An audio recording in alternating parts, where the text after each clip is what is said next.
구분이 안 되시는 생명이 많으신가 봐요. 노란색을 했습니다. 여러분, 노란색 하면 떠오르는 꽃이 뭡니까? 개나리죠. 예. 봄을 알리는 전령사로 알려지고 있는 꽃이 개나리입니다. 개나리의 꽃말의 의미가 뭔지 아세요? 예? 소망이라고 하는 거죠. 개나리의 꽃말은 소망이라고 하는 의미를 가지고 있습니다. 여러분, 봄이 소망 가운데 우리에게 하나님의 선물로 찾아오고 있음을 믿습니다. 오늘 말씀을 통해서 여러분들의 마음속에 하나님이 주시는 소망이 가득하기를 주의 이름으로 축원드립니다. 오늘 다음을 준비하라는 제목으로 설교할 때에 여러분, 다음이라고 하는 말, 우리에게는, 아마 젊은이들에게는 우리나라 대표적인 포털 사이트 다음을 생각할 수 있겠습니다만은, 다음이라고 하는 말은 이런 사전적 의미가 있습니다. 어떤 차례의 바로 뒤라고 하는 뜻인데요. 여러분, 혹시 다음이 순수 우리나라 말입니까? 네, 저도 모르고 여러분들도 잘 모르는군요. 제가 이 순수 우리말이라고 칼럼을 썼는데, 그래서 제가 한번 확인해 보려고 쫙 찾아봤는데 확인이 안 돼. 네. 그래서 제가 칼럼에 쓴 것은 사실 잘 모르고 쓴 거니까 여러분, 혹시 틀렸으면 양해해 주시길 바라고요. 그러나 다음이라고 하는 말은 참 좋은 말입니다. 참 좋은 의미를 가진 말이 분명합니다. 자, 보십시오. 다음이 있다. 얼마나 소망스럽습니까? 다음을 기약하자. 참으로 소망을 주는 말이 아니겠습니까? 그리고 이 다음이라고 하는 말은 아주 유용하게도 사용되어지죠. 여러분, 저는 이렇게 동네를 지나가다 보면 안면은 있는데 구체적으로 교제가 없는 사람들 많이 만납니다. 그러면 인사를 하죠. 아이고, 오랜만입니다, 사장님. 아이, 오랜만입니다. 안녕하세요, 아주머니. 그리고 지나가면서 어색한 만남을 끝내기 위해서 뭐라고 그러죠? 다음에 식사 한번 하시죠. 다음에 또 한번 뵙죠. 그렇게 얘기합니다. 이 다음이 들어가면 어색한 만남을 쉽게 끝낼 수가 있어요. 또 제가 종종 이런 전화를 받습니다. 모르는 전화번호인데 혹시라도 우리 성도들이 상담을 요청하는 전화일 수도 있겠다 싶어서 대부분 전화를 받습니다. 네. 다른 분들은 전화 모르는 전화번호 절대 안 받더라고요. 근데 저는 꼭 받습니다. 받으면 유병돈 씨 맞으시죠? 그럽니다. 예, 그러면 아, 유병돈 고객님 안녕하세요, 이렇게 이야기를 합니다. 그러면 저는 이내 다음에 전화 드리기면 좋겠습니다, 그리고 끊어버렸습니다. 다음이라고 하는 말이 이렇게 잘 사용됩니다. 여러분, 소개팅에 가서도 마음에 들지 않는 그런 소개팅 상대가 나오면 뭐라고 그렇게 정리하고 인사하면 됩니까? 다음에 또 꼭 한번 뵀으면 좋겠습니다. 그리고 그렇게 정중하게 사양하는 그런 말들로도 아주 유용하게 사용되어지는 것이 다음이라고 하는 말입니다.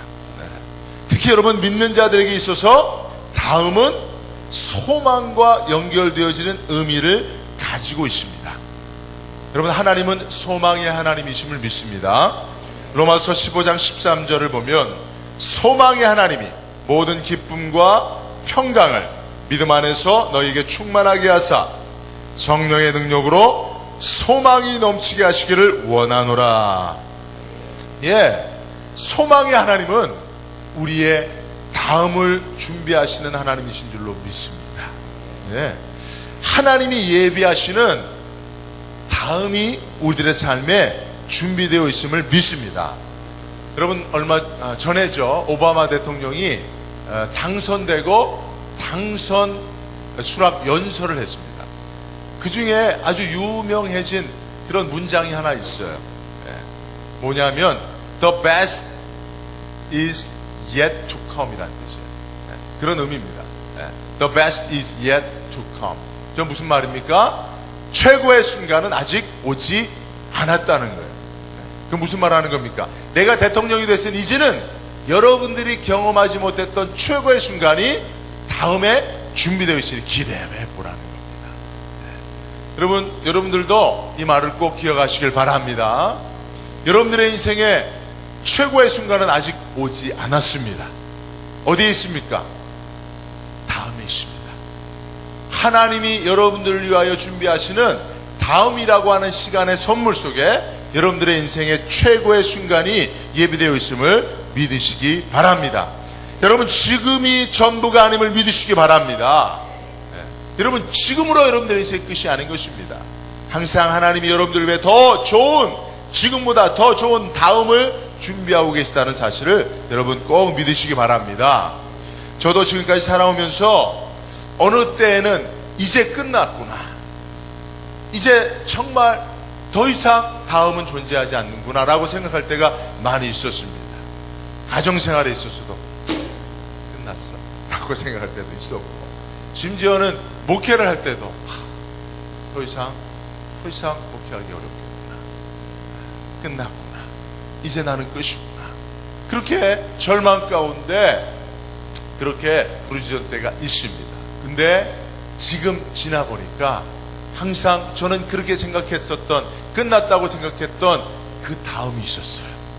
하나님이 준비하시는 그 다음이 분명히 있었던 것입니다. 여러분들도 오늘 말씀을 통해서 하나님이 반드시 여러분들에게 그 다음을 준비하고 계시다는 사실을 믿으시기 바랍니다. 전에보다 지금보다 다음이 더 좋고 최고라고 하는 것을 여러분들이 꼭 믿으셔야 하는 것입니다. 그래서 오늘 저는 다음을 준비하라는 제목으로 설교하자 하는 것입니다. 오늘 성경 본문은요, 다음을 위한 하나님의 역사와 또 다음을 위한 우리의 준비에 대해서 중요한 교훈을 가르쳐주고 있습니다. 자, 몇 가지 오늘 본문이 가르쳐주고 있는 다음을 위한 준비, 하나님의 역사에 대한 교훈을 말씀드리면, 첫 번째는요, 다음을 위한 하나님의 뜻을 분별해야 한다는 것입니다. 우리 한번 따라해 볼까요? 하나님의 뜻을 분별하라. 예레미야서 10장 23절 우리 한번 다 같이 읽습니다. 시작.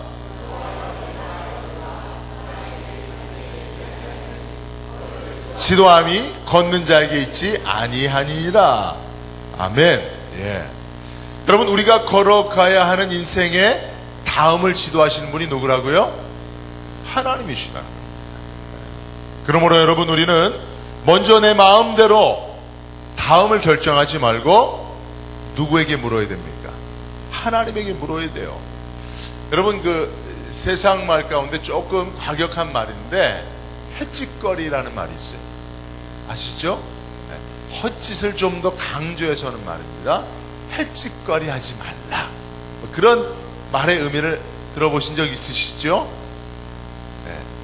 여러분들은 그런 말 안 쓰시나 봐요. 분명히 헛짓에 대해서 좀 강조해서 하는 말, 누군가가 아무 쓸모없는 행위를 할 때 햇짓거리 좀 하지 마 라고 그렇게들 흔히 이야기를 하는데요, 여러분, 우리가 하지 말아야 될 햇짓거리 가운데 가장 중요한 것은 바로 하나님의 뜻과 다른 다음을 위해서 준비하는 행위예요. 여러분, 오늘 본문에 아도니아가 등장을 하는데, 아도니아가 다윗의 아들입니다. 그러니 아버지 다윗이 왕이니까 왕자이신 분이죠. 우리 지난주에도 우리가 이 열왕기상 말씀을 보았는데요, 이 아도니아가 다윗 왕을 이어서 다음 왕이 되기 위해서 많은 준비를 했습니다. 자기 호위대를 양성했어요. 자기를 보호할 호위대, 경호대를 특별히 양성을 했고요, 그리고 다윗 왕의 신하들을 포섭을 했습니다. 하나 둘 찾아가서 포섭을 했습니다. 설득을 했습니다. 그리고 여러 왕자들과 백성들의 마음을 살려고 노력했습니다. 그리고는 또 큰 잔치를 배설하고 그 사람들을 초청하기도 했습니다. 이 모든 것이 무엇을 위한 거예요? 다윗 다음 왕이 되기 위한 그런 노력이었습니다. 그러나 이 모든 아도니아의 노력은 하나님 앞에서 뭐가 됐어요? 뭐가 됐어요? 뭐가 됐다고요? 햇짓거리가 됐다는 거예요. 헛짓이 됐다는 것입니다. 헛수고가 됐다는 것입니다. 왜냐하면요, 다음이라고 하는 시점 보십시오. 어제, 오늘, 내일. 즉 내일이 다음인데, 그죠? 전에, 지금, 다음. 여러분, 전에는 내 뜻대로 행했고 지금도 내 마음대로 살아갈 수 있을진 모르지만 다음은 하나님의 영역인 줄로 믿으시기 바랍니다. 하나님은 다음에 하나님의 강력한 주권을 가지고 우리의 삶을 계획하시고 인도하신다는 사실을 여러분 믿으시기 바랍니다. 그러니 아도니아가 다음 왕이 되기 위해서 아무리 많은 노력을 지금 했다 할지라도 하나님의 뜻이 다음 왕이 아도니아가 아니면 그의 모든 지금의 수고는 해치가리가 되는 거예요. 우리가 이런 헛짓을 할 때가 많습니다. 헛수고를 할 때가 많다는 겁니다. 왜요? 다음에 하나님의 뜻이 무엇인지를 모르기 때문에, 우리의 다음을 위하여 하나님이 준비하시는 하나님의 섭리가 무엇인지를 모르기 때문에 지금 우리가 할 필요도 없는 그 헛짓을 하고 헛수고를 하고 사는 경우가 많다는 것입니다. 그러므로 여러분, 우리는 하나님의 뜻을 분별해야 하는 줄로 믿습니다.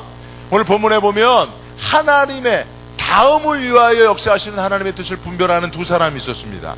누굽니까? 하나는 여자고 하나는 남자인데, 하나는 여자는 바세바. 여러분, 제가 이렇게 조금 이렇게 저희 가정도 보고 우리 성도들의 가정도 돌아보고 또 우리 부모님의 가정도 이렇게 보니까 여자들에게는 특별한 그 촉이 있습니다. 촉. 그죠? 여러분들은 보이지 않지만 이렇게 머리에 안테나가 하나 있어요. 남자들이 없는. 이걸 촉이라고 하는데요. 특별히 믿는 가정의 믿음의 어머니들에게 있어서는, 여자들에게 있어서는 남자들이 가지지 못한 촉이 있다는 사실을 남자들은 꼭 인정하시기 바랍니다. 이거를 남자들이 아멘을 해야지, 남자들은 이러고 있고 여자들이 아멘하면 아무 소용이 없어요. 저희 가정에도 보니까요, 저 어머님이 기도 많이 하시는 분이었거든요. 믿음이 좋으신 분이었거든요. 그런데 저희 어머니는 학벌이 많은 분이 아니셨어요. 사실은 저희 어머님은 제가 평생 알고는 있었지만 한 번도 말씀드리지 않았는데, 저 어머니는 이 초등학교밖에 못 나오신 분이세요. 그런데도 저희 어머니가 문득 한 번씩 던지는 말들이 있는데, 그 말들을 따랐으면 저희 부자 됐습니다. 저희 어머님이 하루는 저희 지금 아버님이 계시는 그 집 앞집을 꼭 사야 된다는 거예요. 근데 옛날에 그 앞집이나 저 집이나 똑같은 집이거든요. 한 50년 이전에 지어진 집이에요. 그러니 조그만 집이거든요. 40평도 안 되는 집인데 그 집을 꼭 살 필요가 뭐가 있나. 그 어머니가 뜬금없이 그 얘기 하시더라고요. 아유, 지금 이 집도 살기 불편하면 근데 그 앞집을 왜 사냐. 그런데 지금 저희 집은 평당 몇백만 원 안 하는데 그 앞집은 3천만 원 합니다. 평당 3천만 원이에요. 네. 그거 모르는데 아무것도 몰랐는데 어머니는 이 촉이 있으시고 영감이 있으셨던 거예요. 그러니까 기도하다가 어느 날 감동받아서 앞집 꼭 사야 된다고 그렇게 얘기하시는데, 저희 아버님이 그 경제도 모르고 학벌도 별로 좋지 않은 저희 아버님은 경희대 나오셨으니까 이게 차이가 많이 나잖아요. 그러니까 어머니 말을 무시한 거예요. 그 말 들었으면 부자 됐습니다. 또 언젠가는 한번 어머님이 저한테 전화를 하시더라고요. 아버지가 너무 내 말을 안 듣는다는 거예요. 왜 그러냐니까 강남에 다세대 주택을 사야 된다는 거예요. 어머니 무슨 강남에 갑자기, 우리가 강북에 사는데 강남에 다세대 주택을 삽니까? 꼭 사야 된다. 그래서 나하고 한번 가보자. 그래서 제가 한번 어머니하고 갔어요. 갔더니 제가 봐도 다세대 주택이 큰 게 있더라고요. 한 12세대가 있는. 근데 그게 너무 싸게 나왔다고. 어떻게 하셨는지 그걸 사야 된다는 거예요. 꼭 사야 된다는 거예요. 그러니까 보니까 살면 살 수 있더라고요. 예. 근데 그게 어디냐면 그 강남대로 그 좀 뒤에 있는 거예요. 사랑의 교회 뒤쪽에 있는 거예요. 그래서 내가 볼 때는 어머니 우리가 이걸 꼭 살 필요가 뭐가 있겠습니까? 그거 있으면 좋은 일을 하죠. 그리고 왜냐하면 아버님이 반대를 하니까. 그래서 그걸 안 샀어요. 그런데 한 1년 있다가 어머니가 살려고 했던 금액의 5배가 그게 됐어요. 그거 샀으면 부자 됐습니다. 그런데 나는 지금도 궁금한 게, 어머니가 경제에 대해서, 부동산에 대해서 전혀 모르시는 분이에요. 그 이후로 부동산에 대해서, 집값에 대해서 얘기한 적이 한 번도 없어요. 그냥 평생에 한 2번, 3번 이렇게 툭툭 던지시는데, 지나고 보니까 이게 대단. 우리 가정을 위해 하나님 준비하시는 다음이었어요. 하나님은 우리 어머니는 기도하시니까 이런 촉이 있는 거예요. 뭐 경제 논리 이런 거 전혀 상관없어요. 그냥 마음에 감동 오는 대로 꼭 사야 되겠다. 꼭 이 일을 하면 좋겠다. 이거 준비하면 좋겠다. 이 마음이 오셨던 거예요. 근데 아버님은 경제 논리를 따라 판단하시니까 그 말도 안 되는 거라 생각하고 무시하고 고집스럽게 안 된다고 하셨거든요. 그러다 보니까 그거 다 무산됐고 결국은 지나 보니까 그게 기도하는 어머니에게 하나님 주시는 선물이었어요. 그 다음을 위한 하나님의 준비셨는데 그거 붙잡지 못했었습니다. 오늘 이 말씀 듣는 우리 각 가정의 남자분들은 아내를 먼저는 기도하게 하시길 바랍니다. 여보, 밥도 좀 잘 안 챙겨도 좋고 나도 잘 안 챙겨도 좋으니까 애들 조금 소홀해도 좋으니까 기도 좀 열심히 해. 기도 열심히 해. 그러면 저희 아버님이 평생 직장 생활에도 못 번 돈을 그때 벌 수 있었는데 여러분들 그런 하나님의 다음이 있는 겁니다. 그 다음을 알고 있는 자가 복된 자예요. 그게 복동이에요. 집에 금덩이 숨겨놔도 아무 의미 없습니다. 하나님의 다음을 알고 그것을 위해서 준비하는 자가 바로 하나님의 복동인 줄로 믿습니다. 오늘 보니까 밧세바가 그런 영감이 있었어요. 촉이 있었어요. 이스라엘 나라 다윗 왕의 다음 왕이 누구로 예비되어 있는지 하나님의 뜻을 분별할 수 있었단 말입니다. 그리고 두 번째 사람은 나단입니다. 나단은 선지자로서 하나님의 말씀과 뜻을 증거하는 자로 그렇게 쓰임받는 사람이었죠. 그렇죠? 그래서 여러분 우리 주위에 나단과 같은 하나님의 다음을 분별할 수 있는 사람을 가까이 둔 자는 복된 자인 줄로 믿습니다. 여러분, 여러분들이 하나님의 다음을 분별하지 못한다면 주변에 나단 같은 사람을 가까이 두면 돼요. 사실은 다윗이 복된 왕이 될 수 있었던 것은 나단이 가까이 있었기 때문에 그런 거예요. 그런데 문제는 순종입니다, 사실은. 그죠? 왜냐하면 성경의 인물 가운데 이렇게 하나님의 다음의 역사를 분별해서 그렇게 그 역사의 주인공에게 가르쳐주는 사람들이 없었던 것은 아닙니다. 근데 그 주인공이 그 말에 순종하지 않음으로 망했던 거예요. 그렇죠? 여러분, 사울이 왜 망했습니까? 하나님의 그 다음의 역사를 알려주는 자가 없어서 망한 게 아니라 그것에 순종하지 않았기 때문에 망한 거예요. 사무엘이 하나님의 다음의 역사를 알고 사울에게 얼마나 친절하게 하나님의 다음의 역사를 가르쳐줬습니까? 근데 사울이 순종하지 않았다. 그래서 망한 겁니다. 사실 여러분들 주변에도 특별히 교회를 다니며 신앙생활하는 여러분들의 주위에는 늘 하나님의 다음을 말씀해주는 하나님이 세운 자들이 있는 줄로 믿습니다. 그런데 여러분들이 그 말에 귀를 기울이지 않기 때문에 그런 거예요. 그래서 여러분, 오늘 여러분들이 말씀을 듣는 여러분들에게 귀가 열리는 축복이 있길 바랍니다. 여러분들 주변에서 여러분들에게 권면해주고 하나님이 여러분들을 위해 준비하신 다음을 분별해주는 자의 음성에 순종할 수 있는 저와 여러분들이 되기를 주의 이름으로 축원드립니다. 자, 이렇게 하나님의 다음의 역사를 분별하는 게 중요하고요. 두 번째는 다음을 위한 하나님의 예비하심에 사람 몫이 존재함을 깨닫는 것입니다.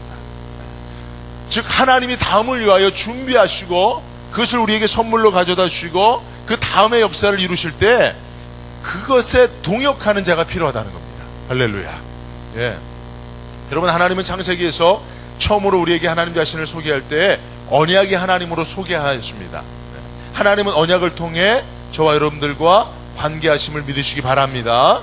우리와 먼저 언약을 맺고 그 언약을 신실히 이행하심으로 우리를 향한 하나님의 사랑을 나타내 보이시는 분이 하나님이신 줄로 믿습니다. 그래서 언약의 하나님 앞에 우리는 언약 백성이에요. 그러므로 여러분, 언약 백성에게도 언약의 성취를 위한 책임이 존재합니다. 본분이 존재합니다. 그죠? 그러면 언약이라고 하는 말을 다른 말로 하면 뭐예요? 다음인 거예요. 언약은 곧 우리를 위하여 하나님이 준비하시는 다음입니다. 그죠? 그래서 하나님은 언약의 하나님으로 우리의 다음을 준비하시고 그것을 약속하시고 그것을 성취하기 위해서 일하십니다. 그러면 우리들도 언약의 백성으로서, 언약의 당사자로서 하나님의 다음, 즉 언약의 성취를 위해서 우리도 뭔가 책임감 있게 일해야 한다는 사실을 우리는 믿어야 하는 것입니다. 그러므로 여러분, 하나님은 다음을 위해 일하실 때 늘 누군가를 준비하셨고, 그는 하나님의 다음, 즉 언약의 성취를 위해서 하나님과 동역자가 되었던 사실을 믿으시기 바랍니다. 여러분, 그런 사람들 몇 명 얘기하면 모세죠. 모세는 애굽의 노예로 있던 이스라엘 백성들의 다음, 즉 출애굽을 위하여 하나님이 세운 하나님의 동역자였습니다. 모세가 열심히 수고하고 하나님의 그 출애굽의 역사, 즉 애굽의 종살이 다음의 역사를 위하여 모세가 자기 역할을 다했을 때 하나님의 이스라엘에 대한 약속, 즉 출애굽은 이루어진 줄로 믿습니다. 그렇지 않아요? 그죠? 또 누가 있습니까? 여호수아입니다. 여호수아는 광야 생활하는 이스라엘의 다음을 위한 하나님의 동역자입니다. 그죠? 40년 동안 이스라엘이 광야 생활했습니다. 그러나 그것이 전부가 아니었습니다. 하나님은 광야 생활하는 이스라엘에게 그 다음을 준비하셨는데 그것이 약속의 땅 가나안입니다. 그 가나안을 이스라엘 백성들에게 허락하시기 위해서 하나님이 동역자로 세운 사람이 누구예요? 여호수아였다는 것입니다. 여러분, 이렇게 하나님은 하나님의 다음의 역사를 위하여 지금 하나님의 동역자로 세우는 사람이 있는데, 자, 오늘 본문에는 누가 이스라엘의 다음을 위하여 쓰임받는 동역자였습니까? 그게 다윗이었습니다. 다윗이 바로 다음 세대, 다음 왕을 위한, 다음 왕권을 위한, 다음 왕조를 위한 그런 하나님의 동역자로 세움받은 사람입니다. 우리가 읽었던 열왕기상 말씀 1장 1절을 보면 다윗이 나이가 많아 늙어 이불을 덮어도 따뜻하지 않았다고 라고 했어요. 이불을 덮어도 따뜻하지 않은 거예요. 그만큼 노쇠한 몸이 되었다는 거예요. 그럼에도 불구하고 하나님이 다윗을 살려두고 계세요. 다윗을 천국으로 데려가지 않으세요. 하나님의 마음에 합한 자, 사랑하는 다윗을 왜 그 늙은 몸으로 고생하게 만듭니까? 빨리 데려가시면 되는데. 그런데 여전히 내버려 두십니다. 이 땅에 살려두십니다. 15절 말씀에도 보면 왕이 심히 늙었으므로 수냄 여자 아비삭이 시중 들었더라. 심히 늙었어요.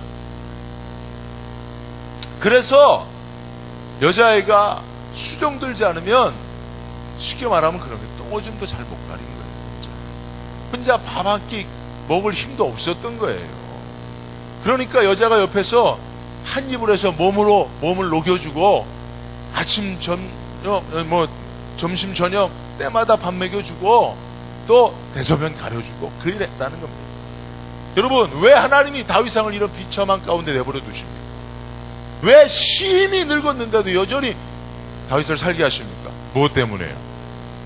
하나님의 다음의 역사를 위해서 다윗이 해야 할 일이 남겨져 있었기 때문에 그런 거예요. 그렇죠? 다윗이 해야 할 일이 무엇입니까? 하나님의 뜻대로 자기 이후에, 자기 다음의 왕을 세우는 일을, 선왕으로서 다음 왕을 세우는 일을 다윗은 꼭 해야만 했다는 것입니다. 다윗은 이것을 알지 못했습니다. 그러나 밧세바와 나단은 하나님의 뜻을 알고 다윗을 부추겼습니다. 다윗을 권면했습니다. 다윗 왕에게 이 일 하도록 그렇게 독려했습니다. 그러자 다윗이 깨달았습니다. 아, 내가 이렇게 죽지 못해 살고 있는 것, 하나님의 다음의 역사를 위해 내가 해야 할 몫이 있구나 라고 하는 걸 깨닫고 비로소 마지막 힘을 다해서 다음을 위한 자신의 역할에 최선을 다했습니다. 자, 오늘 우리 32절로 37절까지 말씀 우리 한번 같이 한 절씩 읽도록 하겠습니다. 시작. 다윗 왕이 이르되 제사장 사독과 선지자 나단과 여호야다의 아들 분이야를 내 앞으로 부르라 하니 그들이 왕 앞에 이른지라. 왕이 그들에게 이르되 너희는 너의 주의 신하를 그리고 내 아들 솔로몬을 내 노새에 태우고 기온으로 인도하여 내려가고 거기서 제사장 사독과 선지자 나단은 그에게 기름을 부어 이스라엘 왕으로 삼고 너희는 뿔나파를 불며 솔로몬 왕은 만세수를 하옵소서 하고 그를 따라 올라오라. 그가 와서 내 왕 위에 앉아 나를 대신하여 왕이 되리라.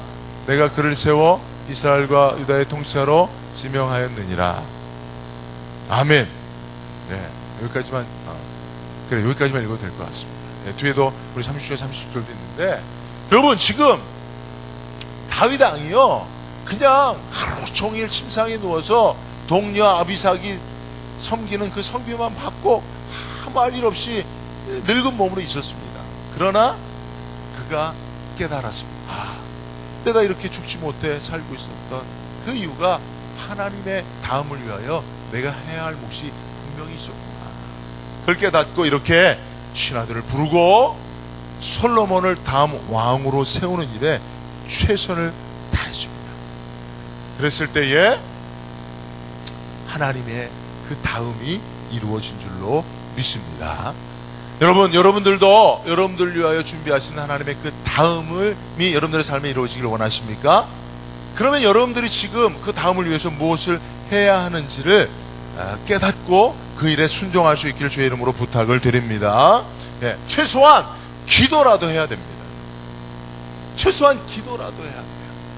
여러분들이 무엇을 해야 할지 모른다면 하나님이 나를 위하여 예비하신 다음이 있음을 믿고 기도라도 해야 돼요.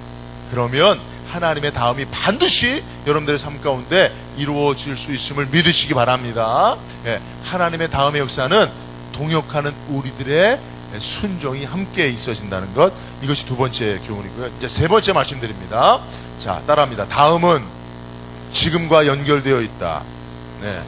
여러분, 오늘 없이 내일이 존재할 수 없지요. 마찬가지로 지금 없이 다음은 존재할 수 없는 것입니다. 그러므로 다음은 지금과 연결되어 있고, 다음은 지금 다음을 위해 준비하는 자에게만 열려있는 하나님의 축복인 줄로 믿습니다. 자, 다음을 위해 지금 무엇을 준비해야 하는가 라고 하는 것, 자, 다시 한번 연결해서 생각해 보면, 여러분, 오늘의 고난을 나를 변화시키고 하나님의 복된 다음을 위한 기회로 여기는 거예요. 네. 다시 한번 말씀드립니다. 오늘의 고난을 지금, 그러니까 다음은 지금과 연결되어 있다고 하는 이 말씀 가운데 제가 드리는 것인데, 오늘 지금의 고난이 나를 변화시키고 하나님의 복된 다음을 위한 기회로 여기는 자에게 다음이 주어진다는 거예요. 자, 여러분들에게 한번 묻고 싶습니다. 다윗 다음의 왕이 왜 꼭 솔로몬이어야만 했습니까? 여러분 한번 생각해 보셨어요? 여러분, 압살롬 훌륭한 사람입니다. 여러분, 사실 우리가 압살롬 하면 우리가 어떤 사람을 비하해서 얘기할 때 무슨 놈 해서 어감이 안 좋아서 그렇죠. 압살롬 그놈 참 훌륭한 놈입니다. 압살롬 그놈 참 잘생긴 놈입니다. 압살롬 그놈 참 똑똑한 놈입니다. 그런 놈이었는데도 불구하고 왜 왕이 아니었습니까? 여러분, 아도니아도 사실은 여러분 요압의 많은 그 신하들이 아도니아를 따를 만큼 아주 훌륭한 자질을 가지고 있는 솔로몬보다 다 위에 있는 형들이었어요. 왕권을 물려받기에 더 우선순위에 있었던 그런 사람들이었지만 그들이 아니었습니다. 하나님의 다음은 그들이 아니었습니다. 오직 솔로몬이었습니다. 왜 솔로몬이었을까요? 우리가 아는 솔로몬의 지혜는요, 솔로몬이 왕 된 다음에 하나님 주신 거예요. 그러니까 솔로몬이 왕 되기 전에는 평범한 애였어요. 그런데 왜 하나님은 솔로몬이어야만 했습니까? 다윗 왕의 다음을 솔로몬으로만 하나님이 예비하셨습니까? 그 이유를 제가 오늘 여러분들에게 말씀을 통해 설명해 드리고 싶은데요. 사무엘하 12장 24절과 25절 한번 같이 읽습니다. 시작. 그와 동침하였더니 그 아들을 낳음에 그 이름을 솔로몬이라 하니라. 여호와께서 그를 사랑하사 선지자 나단을 보내 그 이름을 여디디아라 하시니 이는 여호와께서 사랑하셨기 때문이다. 여러분, 원래 다윗은 욕심이 많은 사람입니다. 욕심을 따라 다음은 생각하지 않고 지금을 살았던 사람이에요.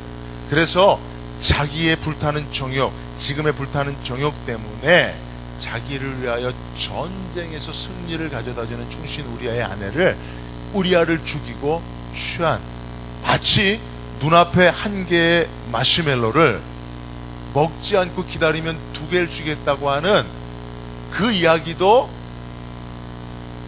참지 못하고 그냥 먹어버리는 어린아이와 같은 그런 사람이 바로 다윗이었습니다. 다윗은 그런 어린아이와 같은 정욕적인 삶을 살았습니다. 그래서 바세바를 취했던 것입니다. 그러나 하나님은 살아계셨고 이러한 다윗을 아무리 그가 왕이라도 용서하지 않으셨습니다. 그래서 자녀의 생명을 빼앗으셨습니다. 질병을 통하여 다윗 왕의 자녀의 생명을 빼앗으셨습니다.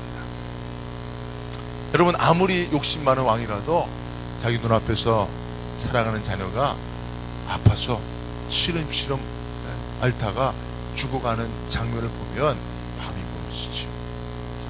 다윗 왕의 마음이 무너졌습니다. 그리고 깊은 시름과 절망과 고통 속에서 결국은 다윗이 무엇을 생각했겠습니까? 자기의 모습을 발견했겠죠. 내가 욕심을 따라 살았구나. 내가 하나님의 그 다음을 위하여 오늘을 살지 못하고 지금 내 욕심을 따라 정욕을 따라 하나님의 그 다음을 무시하고 살았구나. 이것이 하나님의 징벌이구나. 이것이 하나님의 징계구나 깨닫게 됐습니다. 그런 다윗을 하나님이 위로하셨습니다. 용서하시고 위로하셔서 주신 아들이 누구예요? 솔로몬인 거예요. 그러니까 솔로몬은 여러분 우리가 아는 것처럼 지혜의 왕이 아니라 하나님이 고통 후에 주시는 다음의 선물이란 의미가 있는 왕이에요. 하나님은 이스라엘 백성들에게 바로 그 하나님의 역사를 솔로몬을 통해서 다윗 이후에 영원토록 계속하기를 원하셨던 거예요. 그러니 솔로몬이 왕이 되어지는 것은 당연한 하나님의 뜻이었다는 것입니다. 여러분, 이것을 통해서 우리가 깨달아야 합니다. 하나님이 우리를 위하여 예비하시는 다음이라고 하는 선물은 바로 오늘이라고 하는 고통의 현실과 무관하지 않다는 거예요. 그렇죠? 오늘에 내게 주어진, 즉 다윗이 자기에게 주어진 자녀가 죽게 되어진, 아니 자녀가 눈앞에서 죽어 넘어가는 그 고통의 현실 속에 깨달음이 있고 변화의 기회가 있고 그것을 붙잡을 때 하나님이 그 다음을 선물로 주신다. 그것을 오늘 본문의 말씀 우리에게 가르쳐주고 있는 것입니다. 그러므로 여러분, 다음은 지금과 연결되어 있다고 우리가 믿는다면 지금 우리가 다음을 위해서 해야 될 일은 뭡니까? 내게 주어진 지금의 고난을, 고통을 하나님의 다음을 위한 변화의 기회로 삼는 거예요. 그렇죠? 이것이 끝이 아니요, 다음을 위한 하나님의 축복의 기회로 내게 허락되었다는 사실을 믿고 이 고난 속에서 내 자신을 변화시키도록 노력하는 것입니다. 그럴 때 하나님의 다음이 찾아온다는 사실을 여러분 꼭 믿으시기 바랍니다.